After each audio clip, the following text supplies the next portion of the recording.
সুপ্রিয় দর্শক আসসালামু আলাইকুম, শুভেচ্ছা জানাচ্ছি ব্রাহ্মণবাড়িয়ার বিশ্ব রোড থেকে। ঢাকা সিলেট ৬ লেন প্রকল্পের আজকে আমরা ব্রাহ্মণবাড়িয়া বিশ্ব রোড থেকে মাধবপুর অংশ পর্যন্ত আপনাদের দেখাবো। অর্থাৎ ২ মাস পর এসেছে, অর্থাৎ দীর্ঘ একটা সময় গ্যাপ হয়েছে। তারপরও আপনাদের রিকোয়েস্ট আবারও এসেছি বৈরী আবহাওয়ার মধ্যেই।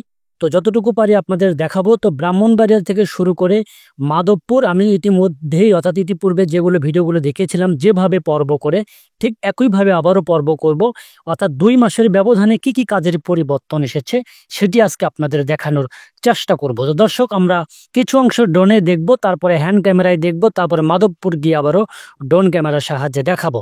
তো দর্শক, আমরা দেখতে পাচ্ছি এটি হলো বিশ্ব রোড এলাকার চিত্র আশেপাশের। এখান থেকে আমরা সোজা বাড়িউড়া বাজার হয়ে চান্দুরা বাজার, শাহাবাজপুর, তারপরে ইসলামপুর, দেন আমরা একেবারে শেষ করব মাধবপুর অংশ পর্যন্ত। দর্শক, আমরা দেখতে পাচ্ছি দীর্ঘ গাড়ির সারি। কেন বলুন তো? এটি হলো ব্রাহ্মণবাড়িয়ার বিশ্ব রোডের নিত্যদিনের চিত্র। এখানে সিএনজি, লোকাল বাস এবং আশেপাশে যে ফুটপাতের দোকানগুলি রয়েছে, এছাড়া ২টি প্রকল্পের কাজ চলছে। আশুগঞ্জ নদীবন্দর থেকে আখাউড়া স্থলবন্দর এবং ঢাকা সিলেট ৬ লেন প্রকল্প, সবকিছু মিলিয়ে এই ব্রাহ্মণবাড়িয়া একেবারে অস্বস্তিকর অবস্থা। বিশেষ করে ঈদে ঘরমুখ মানুষের নানান ভোগান্তি। ইতিমধ্যে দেখেছি ঈদের এখনো ১০ দিন বাকি, তারপরও দেখতে পাচ্ছি দীর্ঘ সারি গাড়ি। জানি না সামনের দিনগুলিতে অর্থাৎ ঈদের আগে কি অবস্থা হবে। দর্শক, আমরা ঠিক যে কুট্টাপাড়া বাস স্টপেজ রয়েছে, এখান থেকে যদি একটু সামনে এগোই, দেখতে পাচ্ছি হাতের ডান পাশে, যেহেতু আমি হ্যান্ড ক্যামেরায় এই ভিডিওটি ধারণ করছি, যার ফলে একটু কষ্ট হচ্ছে আপনাদের দেখতে যানজটের কারণে, তারপরে একটু সুন্দরভাবে আপনাদের দেখাতে পারবো। দর্শক, এই অংশটুকুতে বেশ বালু জোরে সরেই ফেলানো হয়েছে। অর্থাৎ এখানে ২টি কালভার্ট রয়েছে, কালভার্টের পাশাপাশি সংযোগ সড়কের কাজ। অর্থাৎ ২ মাস আগে যেটি দেখেছিলাম, তবে কিছুটা পরিবর্তন এসেছে কাজের। অর্থাৎ এই বালু ফেলার কাজটা একেবারে ব্রাহ্মণবাড়িয়া বিশ্ব রোড পর্যন্ত দিকে এগিয়ে যাচ্ছে। মোটামুটি কুট্টাপাড়া বাস স্টপেজ পর্যন্ত প্রায় চলে গিয়েছে। দর্শক, আমরা চলে এসেছি বাড়িউড়া বাজারের কাছাকাছি। এই অংশ দেখতে পাচ্ছি হাতের ডান পাশে, শুধুমাত্র ডান পাশেই কিন্তু জমি অধিগ্রহণ করে কাজটি করা হচ্ছে। এই অংশ বেশ বালি ফেলা হয়েছে। গত পর্বে দেখেছিলাম বালিটির স্তর একটু নিচু ছিল, এখন অনেকটা উপরে উঠেছে। বলা চলে যে কয়েক স্তরে কিন্তু বালিটি ফেলা হয়েছে। যেহেতু অনেকটা গভীর রয়েছে, সেহেতু কিন্তু অনেক বালুর প্রয়োজন হচ্ছে। অনেকটা চ্যালেঞ্জিং একটি কাজ, বড় একটি প্রকল্প। ঢাকা থেকে সিলেট, সিলেট থেকে তামাবিল প্রায় ২৬৫ কিলোমিটার সড়কের কাজ। ইতিমধ্যে সিলেট পর্যন্ত কাজটি এখন পর্যন্ত শুরু হলেও সিলেট থেকে তামাবিল অংশের কাজটি এখনো শুরু হয়নি। তবে ঢাকা থেকে সিলেট পর্যন্ত কাজটি কোথাও বা ব্রিজ কালভার্ট, কোথাও বা মূল সড়কের কাজ, এইভাবেই চলছে। কয়েকটি টেন্ডার প্রক্রিয়ার মাধ্যমে কিন্তু কাজটি করা হচ্ছে, কয়েকটা ঠিকাদারি প্রতিষ্ঠানের মাধ্যমে। তো দর্শক, এই জন্য কাজের কিছুটা পরিবর্তন এসেছে। যেখানে যে ঠিকাদারি প্রতিষ্ঠান কাজ করছে, কারো বা কম কারো বা বেশি কাজের অগ্রগতি। দর্শক, দেখতে পাচ্ছেন আমরা বাড়িউড়া বাজারের কাছাকাছি এসেছি, তারপর যানজটের কিন্তু আমরা সুরাহা পাচ্ছি না। অর্থাৎ এতটাই যানজট যে সামনে ২ চোখ যাচ্ছে শুধু গাড়ির সারি দেখতে পাচ্ছি। জানি না সামনে আর কি অবস্থা রয়েছে। যানজটে ভিডিও ধারণ একটু সমস্যা হয়ে যায়, তো তারপরে কষ্ট করে আপনাদের ভিডিওটি ধারণ করে দেখাবো। আমরা দেখতে পাচ্ছি এটি হলো বাড়িউড়া বাজার। বাড়িউড়া বাজার ডান পাশে কিন্তু জমি অধিগ্রহণ করে বালি ফেলার কাজটি ধরা হয়েছে। মূলত এই সড়কটি যে স্থাপনাগুলি রয়েছে এই অংশে, সেগুলো কিন্তু ভেঙে ফেলা হয়েছে। এটি হলো বাড়িউড়া বাজার। ২-৩টা বাচ্চা খুব হাসাহাসি করছে আমার ভিডিও করা দেখে। এনিওয়ে, যারা আমি বাজারটা আপনাদের একটু স্লো করে দেখাবো, কেননা বিশেষ করে যারা আমার প্রবাসী ভাইয়েরা রয়েছে আর রেমিটেন্স যোদ্ধারা যারা রয়েছে, তাদের এলাকায় যদি বাড়িটি হয়, তারা কিন্তু খুব দেখতে ইচ্ছা করে তাদের, কেননা তাদের এই আবেগটা কাজ করে। যে অনেকে কিন্তু এই প্রকল্পের ভিডিও দেখার জন্য ক্লিক করেন, অনেকে বা মনে করেন যে আমার এলাকার জায়গা বা এলাকার সড়ক একটু দেখি। তো যার ফলে আমি জায়গায় জায়গায় একটু আপনাদের স্লো করে দেখাবো। বাড়িউড়ার বাজার থেকে একটু সামনে অগ্রসর হলেই দেখতে পাবো এখানে আরেকটি ব্রিজের কাজ চলছে। তবে গতবার এসে দেখেছিলাম কোনো শ্রমিক ছিল না। এবার কিন্তু দেখতে পাচ্ছি জোরে সরে কাজটি চলছে ব্রিজের। অনেক শ্রমিক, নির্মাণ সামগ্রী কিন্তু চোখে পড়ার মতো ছিল। তো বাড়িউড়া বাজার পার হওয়ার পরেও কিন্তু যানজটের সমাধান এখনো পেলাম না, অর্থাৎ এখনো সামনে দীর্ঘ গাড়ির সারি।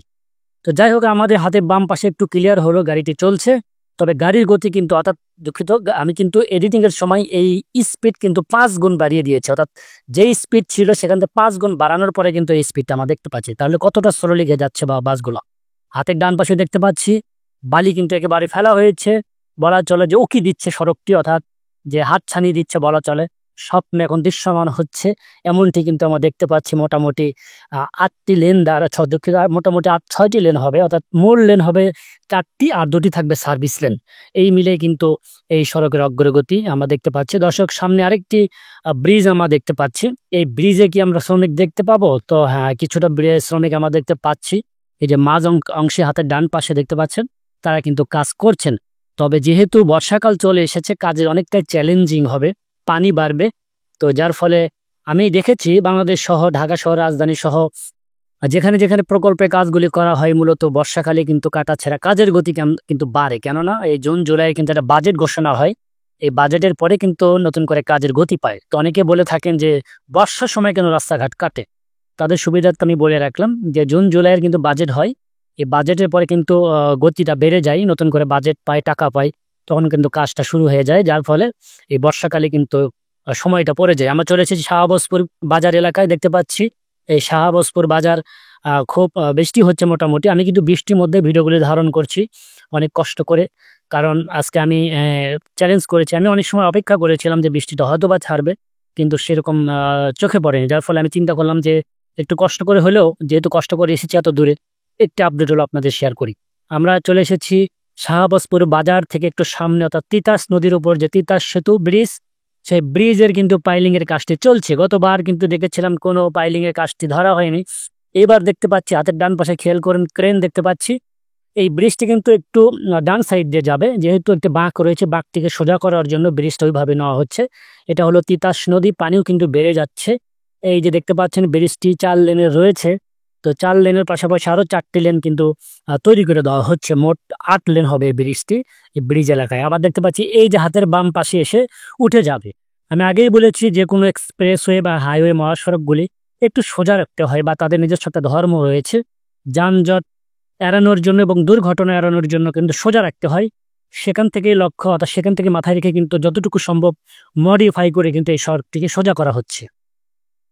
এটি হলো হাওর এলাকা। আমি গতবার বলেছিলাম যেখানে অনেক ধান ছিল, আপনারা দেখেছেন ভিডিওতে, সবুজে সমারোহ ছিল, সেটি কিন্তু দৃশ্য সময়ের ব্যবধানে কিন্তু দৃশ্যপট পরিবর্তন হয়েছে। এখন দেখতে পাচ্ছি নদীতে রূপ নিচ্ছে, অর্থাৎ কিছুদিন পর যখন ভারী বর্ষণ হবে, বৃষ্টি হবে, তখন কিন্তু এটি পানি থই থই করবে, দেখতে একেবারে ঠিক নদীর মতোই লাগবে। ঠিক এখান দিয়ে এই অংশটি কিন্তু হাতের ডান পাশ দিয়ে যাবে সড়কটি। আমরা দেখতে পাচ্ছি যে দিক দিয়ে সড়কটি যাবে সেই জায়গাটুকু কিন্তু মেপে বের করে নেওয়া হয়েছে। পাশাপাশি আমরা দেখতে পাচ্ছি এই অংশেও কাজ চলছে, এক্সকাভেটর দিয়ে কাজ করা হচ্ছে, মাটিগুলো সরানো হচ্ছে। যেহেতু এই অংশে কাজটা অনেকটা চ্যালেঞ্জ হবে, কিছুদিন পরে কাজ অলরেডি এখানে বন্ধ করে দিতে হবে, কেননা এখানে পানি থই থই করবে। তো আমি আরেকটি বিষয় আপনাদের বলে, দেখুন ভিডিও ধারণ করতে কতটা কষ্ট হয়। আমি কিন্তু ইতিমধ্যে ভিজে গিয়েছি, ক্যামেরার লেন্স কিন্তু একটু পর হাত দিয়ে আমার পরিষ্কার করে দিতে হচ্ছে। মোটামুটি গুড়ি গুড়ি বৃষ্টি পড়লেও বাসের যখন গতিটা বাড়ে, তখন কিন্তু বৃষ্টিটার গতি স্পিড কিন্তু বেড়ে যায়। দেখতে পাচ্ছেন আমি ইতিমধ্যে একটি অংশ ভিজে গিয়েছে আমার। এছাড়াও আরেকটি রিস্ক আছে, আমার ড্রোন আছে, ড্রোনটা ভিজে গেলে আরো একটু সমস্যা হয়ে যাবে, লাখ টাকার জিনিস। যাই হোক, তো তারপর আমি সামনের দিকে এগিয়ে যাচ্ছি, অর্থাৎ রামপুর ব্রিজ চলে এসেছে। আমরা দেখতে পাচ্ছি হাতের বাম পাশে এদিক দিয়ে রামপুর ব্রিজটি যাবে। কেন যাবে এদিক দিয়ে? সামনে একটা বাঁক রয়েছে, আগেই বলেছি বাঁকটিকে সোজা করার জন্য যেখানে যেখানে বাঁক রয়েছে সেখানে মডিফাই করে কিন্তু এই মহাসড়কটাকে সোজা করা হচ্ছে। এই রামপুর ব্রিজে কিন্তু কাজের গতি বেশ ভালো, ইতিমধ্যে পাইলিং এর কাজটি প্রায় শেষ পর্যায়ে। কিছুদিন পর কিন্তু এখানে পাইলিং এর কাজ তো দূরের কথা, মূল কাজটি ধরাটা অনেকটাই কঠিন হয়ে যাবে। এখানেও কিন্তু পানি থই থই করবে, এতটাই পানির স্রোত থাকে এখানে। তবে আমরা দেখতে পাচ্ছি আরো 3 থেকে 4টি পিলারে পাইলিং এর কাজটি বাকি রয়েছে, সেটি কাজ কিন্তু জোরে সরে করা হচ্ছে। এই কিছুদিনের মধ্যে যদি শেষ করতে না পারে তাহলে আর সম্ভব হবে না এই 6 মাসের মধ্যে। দর্শক, আমরা সামনে চলে যাচ্ছি, এই বাঁকটি দেখতে পাচ্ছেন, এই বাঁক থেকে সোজা করা হবে এই এক্সপ্রেসওয়েটি। চলুন আমরা সামনে মাধবপুর দিকে অংশের দিকে যাই।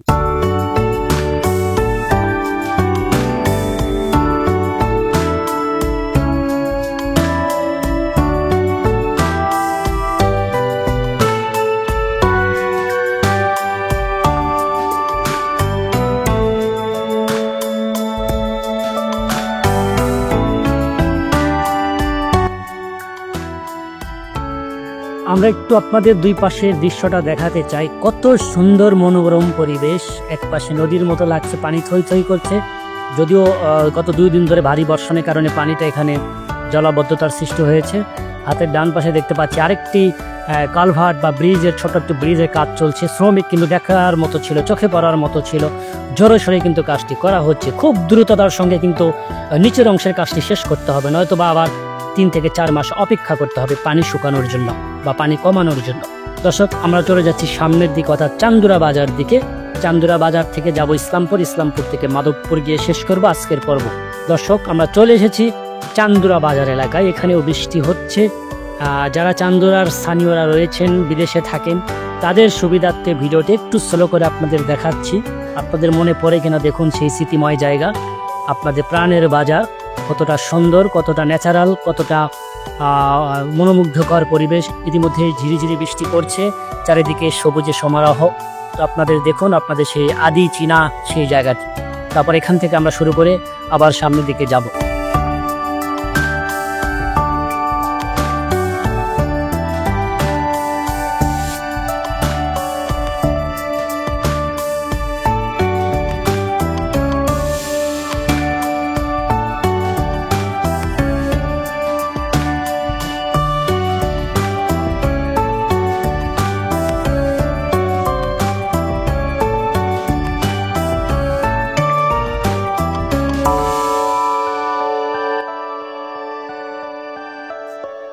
দেখতে পাচ্ছি এখানে আরেকটি ব্রিজের কাজ চলছে হাতের ডান পাশে। দেখতে পাচ্ছেন এখানে ইতিমধ্যে পিলার কিন্তু দৃশ্যমান হয়েছে, এখন উপরে ঢালাই কাজটি বাকি রয়েছে, সেই কাজও কিন্তু জোরে সোরে চলছে। দর্শক, আমরা চলে এসেছি বুধন্তি বাজার এলাকায়। দেখতে পাচ্ছেন এই বুধন্তি বাজারে বর্তমান দৃশ্য, তবে এখানে কিন্তু কাজটি এখন পর্যন্ত ধরা হয়নি।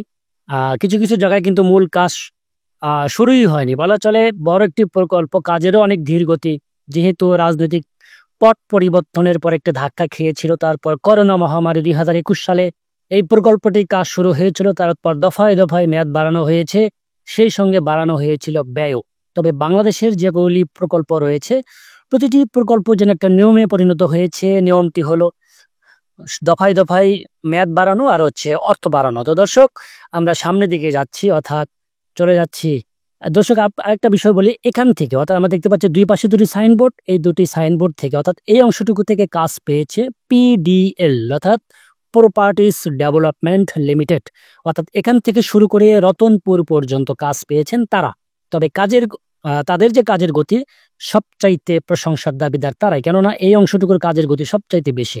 আমরা হাতের বাম পাশে দেখতে পাচ্ছি এক্সকাভেটর। এখানে কিন্তু তারা যে সীমানা নির্ধারণ হয়েছে সড়কের, যে জমি অধিগ্রহণ করা হয়েছে সেগুলোকে ক্লিয়ার করা হচ্ছে। হাতের ডান পাশে দেখতে পাচ্ছি এই রাস্তাটিকে লেবেল করা হচ্ছে বালু ফেলে। তো দর্শক, অনেকটাই কিন্তু সড়কটি লেবেলের পথে রয়েছে বা পর্যায়ে রয়েছে। আমরা গত পর্বে দেখেছিলাম যে এখানে অনেকটাই নিচু ছিল, বালু ফেলা হচ্ছিল। কয়েকটি পর্ব করে কিন্তু বালি ফেলা হয়, প্রথম স্তর, দ্বিতীয় স্তর, তৃতীয় স্তর, সেগুলোকে কিন্তু ডাবানো হয়। তো সেভাবে কিন্তু কাজগুলি চলছে। দর্শক, সামনে হলো ইসলামপুর বাজার। আমি আগে বলেছি PDL যেখানে কাজ পেয়েছে, যে অংশের সবচাইতে কাজের অগ্রগতি তাদেরই বেশি। দর্শক, এখানে কি দেখতে পাচ্ছি দুই পাশেই জমি অধিগ্রহণ করে মোটামুটি এই পাশে অর্থাৎ এই অংশে কিন্তু সড়কটি লেভেল হয়ে গিয়েছে। হাতের ডান পাশে আমরা দেখতে পাচ্ছি এখানে গরুর হাট অর্থাৎ পশুর হাট বসানো হবে। এখানে যে ঈদের আগে যে কি পরিমাণ যানজট হবে সেটা একটু আপনার ধারণা করুন। এই অংশে বা এই সড়কের উপরে হাট ইজারা দিল কোন হিসাবে বা কোন মস্তিষ্কে, আমার বুঝে আসে না। ঈদে ঘরমুখো মানুষের বা গাড়ির প্রেসার বাড়বে অনেক গোল, সেখানে গরুর হাট বসানো হবে, তাহলে বুঝতেই পারছেন কতটা ভোগান্তি হবে। কর্তৃপক্ষকে দৃষ্টি আকর্ষণ করব, যদি আমার এই ভিডিওটি দেখে থাকেন প্লিজ এই হাট থেকে অন্তত কিছু দূর হলেও পিছিয়ে নিয়ে যান বা দূরে নিয়ে যান, কেননা সড়কের উপর হাট বসালেই হবে না। মানুষ কিন্তু ক্রেতা যারা তারা কিন্তু সড়কের উপর আনাগোনা করবে, আর সেখানে কিন্তু যানজটের সৃষ্টি হবে। দর্শক, আমরা দেখতে পাচ্ছি এই অংশে কিন্তু একেবারে লেভেল হয়েছে, লেভেল করার পরেও কিন্তু আবারও কিন্তু আরেক স্তরের বালু ফেলা হচ্ছে। বলা চলে কিছুদিন পরেই কিন্তু এখানে যানবাহন চলাচল করবে রাস্তাটি লেভেল করার পরেই। তো কিছু কিছু জায়গায় এতটা কাজের পরিবর্তন, এভাবে যদি পরিবর্তন আসতো তাহলে মনে হয় নির্ধারিত সময়ের মধ্যেই শেষ করা সম্ভব হবে। কয়েক দফা সময় বাড়িয়ে 2030 সাল পর্যন্ত এখন পর্যন্ত মেয়াদ রয়েছে। আমি জানি না 2030-এর মধ্যে পারবে কিনা, যেটি বড় একটি প্রকল্প। আবারও সেই যানজটে পড়ে গেলাম। এই যানজটের আরেকটি দুঃখজনক ঘটনা হলো, সামনে একটি মর্মান্তিক দুর্ঘটনা ঘটেছে, সেটা আপনাদের একটু দেখাতে চাই। এই দুর্ঘটনার কারণে কিন্তু এখানে যানজটের সৃষ্টি হচ্ছে। আমরা দেখতে পাচ্ছি এখানে উৎসুক জনতার ভিড়, কেননা এখানে একটা দুর্ঘটনা ঘটেছে, হতাহত হয়েছে। আমি যতটুকু খবর পেয়েছি কতজন মারা গেছে ঠিক বলতে পারবো না। আমার হাতের বাম পাশে দেখতে পাচ্ছেন প্রাণ আরএফএল গ্রুপের একটি কাভার্ড ভ্যান। গাড়িটি বেশ নতুন, আমি জানি না চালক কি নতুন কিনা। এই গাড়িটি কিন্তু একটি প্রাইভেট কারের সঙ্গে, দুঃখিত, এটি হাইস গাড়ির সাথে কিন্তু মুখোমুখি সংঘর্ষ হয়েছে। সেই হাইসটা আপনাদের একটু দেখাতে চাই। হাতের ডান পাশে খেয়াল করুন, রেকার কিন্তু টেনে নিয়ে যাচ্ছে। সামনের অংশে দুমড়ে মুচড়ে গিয়েছে এবং ড্রাইভার যে সিটে বসেছিল সেই ড্রাইভারের শার্ট দেখতে পাচ্ছি রক্ত মাখা। তো মনে হয় না সামনের অংশে কেউ বেঁচে আছে। আল্লাহ সবাইকে হেফাজত করুক, এরকম দুর্ঘটনা থেকে সবাইকে মুক্ত করুক। আমি যতদিন ভিডিও করতে এসেছি কোনো না কোনো ঘটনা আমি সচক্ষে দেখতে পেরেছি। এটা আসলে খুবই দুঃখজনক। আল্লাহর কাছে বলি সবাইকে হেফাজত করুক, এরকম দুর্ঘটনা থেকে সবাইকে মুক্ত রাখুক। আমরা ঠিক এখান থেকে ইসলামপুর থেকে সামনের দিকে চলে যাচ্ছি, অর্থাৎ মাধবপুরের কাছাকাছি প্রায় চলে এসেছি আমরা। তো দেখতে পাচ্ছি এই অংশ কাজের অগ্রগতি বেশ ভালো। ব্রিজ, কালভার্ট, মূল সড়ক একযোগে কাজটি কিন্তু সেরে নেওয়া হচ্ছে। দর্শক, দীর্ঘদিনের স্বপ্ন সিলেটবাসীর সেটি বাস্তবায়নের পথে। কোনো রকম প্রতিবন্ধকতা যেন না আসে, সৃষ্টিকর্তার কাছে কামনা করি। কারণ কোনো রকম যদি কোনো রকম প্রাকৃতিক দুর্যোগ না আসে তাহলে আমার মনে হয় কাজের গতিটা আরো বাড়বে, কমবে না। দর্শক, চলে এসেছি মাধবপুর বাজারের কাছাকাছি। এখানে বালু, পাথরের স্তূপ এগুলো কিন্তু এই সড়কের কাজে ব্যবহারও হয়ে যাবে। দর্শক, আমরা একটু ড্রোনে আপনাদের দেখাতে চাই বাজার অংশটুকু। দেখতে পাচ্ছি যেদিকে চোখ যাচ্ছে এতটাই সুন্দর মনোমুগ্ধকর পরিবেশ। আমি ইতিপূর্বে আগের ভিডিওগুলোতেই বলেছি, বাংলাদেশের মধ্যে সবচেয়ে আমার পছন্দের জায়গা অর্থাৎ সিলেটীয় বিভাগীয় এলাকা। তারা খুবই সুন্দর, পরিপাটি, ন্যাচারাল এবং বিশেষ করে 12 আউলিয়ার দেশ, এবং সেই সাথে রয়েছে পর্যটন কেন্দ্র জাফলং। তো বলা চলে সড়কটি অতি গুরুত্বপূর্ণ করিডর। এই করিডরটি অন্তত আরো 8 থেকে 10 বছর আগেই করা উচিত ছিল। যাই হোক, দেরিতে হলেও ধরা হয়েছে, সেজন্য সরকারকে সাধুবাদ জানাবো। কাজটা যেন দ্রুত শেষ করা হয় সেই অনুরোধও আমি করব। দেখতে পাচ্ছি সোনাই নদীর উপর একটি ব্রিজ তৈরি করা হচ্ছে। ব্রিজের পাইলিং এর পরে এখানে যে আইগার্ডার সেগুলো কিন্তু ওঠানো হচ্ছে। তবে এখানে একটি ওভারপাস খুবই জরুরি ছিল, এখানে কিন্তু ওভারপাস হচ্ছে না। এখানে দেখতে পাচ্ছি ডান পাশে জমি অধিগ্রহণ করে সড়কটিকে প্রশস্ত করা হবে। এই প্রশস্ত করার পরে সড়কে যান চলাচল করবে, অর্থাৎ হয়তো 2টি লেন সার্ভিস লেন আলাদা ডিভাইডেড দিয়ে দিবে, আর মাঝখানে 4টি লেন হয়তো বা ডাইরেক্ট থাকবে, এরকম একটা প্ল্যান করেছে এখানে। তো দর্শক, আজকে ভিডিওটি এখানে শেষ করতে যাচ্ছি। যে যেখান থেকে ভিডিওটি দেখলেন সবাইকে ধন্যবাদ জানাচ্ছি। আপনাদের মূল্যবান কমেন্টস থাকে আমাকে জানাতে পারেন। আমি দীর্ঘ 2 মাস পরে ভিডিওগুলি শুরু করেছি, একটু সমস্যায় ছিলাম, সেই সমস্যার সমাধান করেছি ইনশাল্লাহ। তারপর আবারও শুরু করেছি। আশা করি এখন থেকে নির্ধারিত সময়ের মধ্যে ভিডিও পাবেন। তবে দুঃখের বিষয় হলো আমি এসেছি সড়কগুলি 3টি ভিডিও করব আপনাদের জন্য। বৈরী আবহাওয়ার কারণে এই একটি পর্ব করে আমাকে চলে যেতে হচ্ছে। আমি রাত্রি যাপন করেছিলাম শায়েস্তাগঞ্জে, পরের দিন সকালে বৈরী আবহাওয়া, তারপর ঢাকা ব্যাক করেছি। আশা করি আবহাওয়া মোটামুটি ঠিক হয়ে গেলে আবারও শুরু করব। দেখা হবে আগামী কোনো পর্বে। আল্লাহ হাফেজ।